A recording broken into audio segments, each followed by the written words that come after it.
Dzadzewetfu ngicela usitshele ukuthi ungubani usuka kuphi. Our sister, could you please introduce yourself? Morning, church. Anginivusele bazalwane. My name is Fezile Mhlabane. Libito lami ngiFiziwe Mhlabane. Fezile. Fezile I Mhlabane. stay at Stibeni. Uhlala eStibeni. Yes, I came here to testify about my results. I was completing this year, doing 4th year. Ndofakaza lomuhla ngelihlolo lwami lolube impumelelo bengenta umnyaka wesine. Doing Bachelor of Science. Bengenta iBachelor of Science. Yeah, I think that's all. Ngiloko kuphela bazalwane lengwethulaka. Ngicela usichazele ukuthi ufika nini eRedemption Ministries kwentekani empilweni yakho ekubeni ufikile. Just tell us when you started attending the Redemption Church and what were the changes that you see in your life. Okay, the first time I was here is around February 2015. Nangifika beku February 2015 eminyakeni odlulile. My mom invited me here, so I came. Make wami wangimema. And what happened is, from then, like, okay, before my results were good, but they kept on improving. Bengiphasa phambilini kepha bekungasinga lendlela bekuya ngekuya bese sekuba ngcono. Then ekubeni sowufikile ke February 2015 empilweni yakho etincwadzini takho njengoba sesiva sosilethela ema results eminyaka wakho wekugcina ubenjani lo mphumela wakho ngeminyaka ngeminyaka. After you started attending the Redemption Church, could you please tell us about the improvement of your results now that you are bringing results for your final year? Like I said, they kept on improving. Ngeminyaka ngeminyaka hlolo lwami ngekuya lube ngcono. Bewendiwa yini lokuthi lehlolo lakho ubone lokuthi nyalo sowudile encekweni nyalo luhlolo imphumela yakho seyiyaphakama kancane kancane. What can you say was the reason behind the improvement of your results?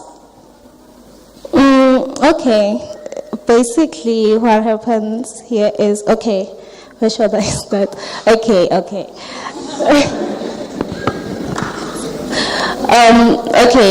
This year January, I think I should take it. This year January, the prophet called all students for prayer. Ingceke uyabita wonke lobekafunza ngaJanuary nakusuka lomnyaka. And when he prayed for us, Nakasithandazela sonke he said wathi we should pray as if all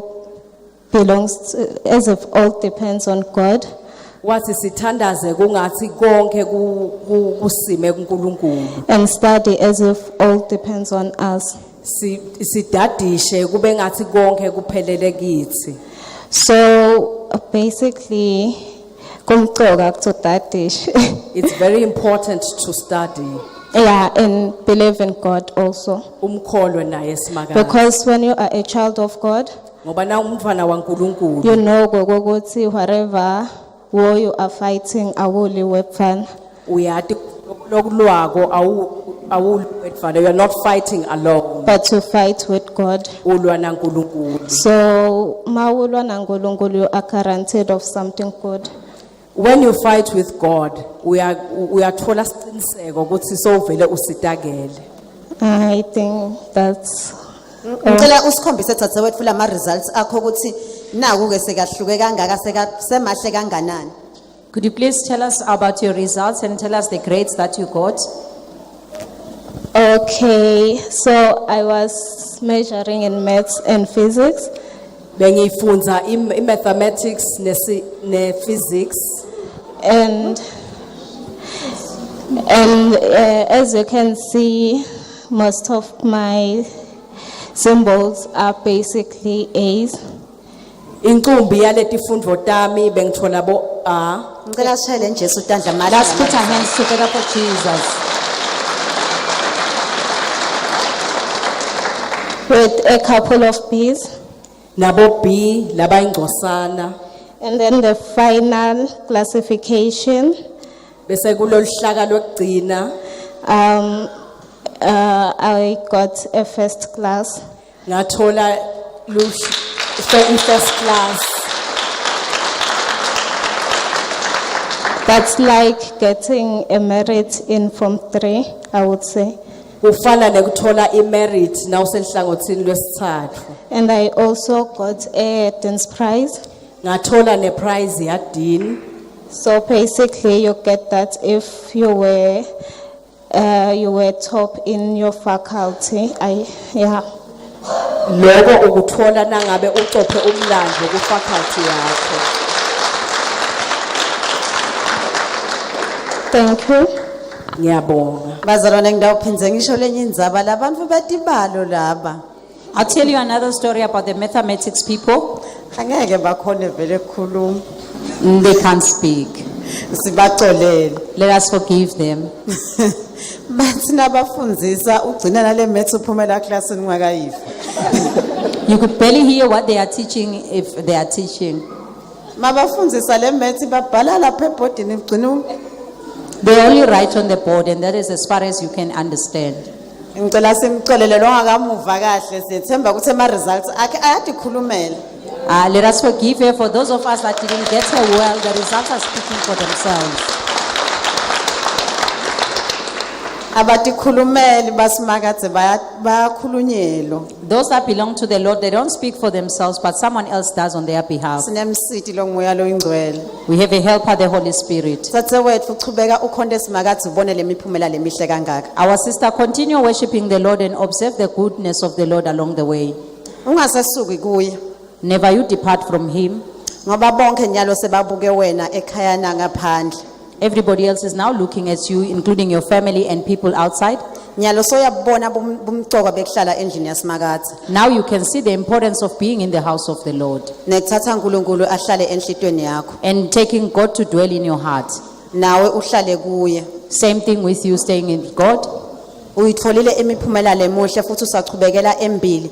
Mkhonde simakathe ungasanciki kulokunye eceleni. Now worship the Lord and the Lord alone, now that you have the good results from Him.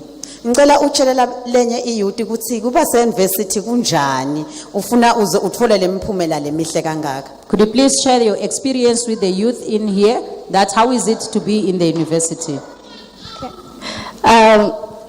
Life at university is not that easy. Impilo enyuvesi ayisiyole lula. So basically, you have to be determined and focus, like what the Doctor telling. Kufuna utimisele and know what you have come for. And what I would say is, you'd never attain good results by easily, basically. Angeke uyithole imiphumela lemihle kalula nje kanjalo. You work for them. Ufuna usebente ngemandla. Yeah. Ngicela simtshele intandla ngishito ngathi bathi Let us ya. put our hands together. Ngishito ngathi bayehluleka ukukhuluma bavele bathi uyabona Mosi. I told you that they can't articulate themselves, but they can only tell you can see. Sebacedzile lithi lesibalo sibalwe kanje. And that is as far as they can tell you about whatever mathematical problem. Ngicela simchallenge Jesu tandla sibonge Let's put our lemsebenzi. hands together for Jesus.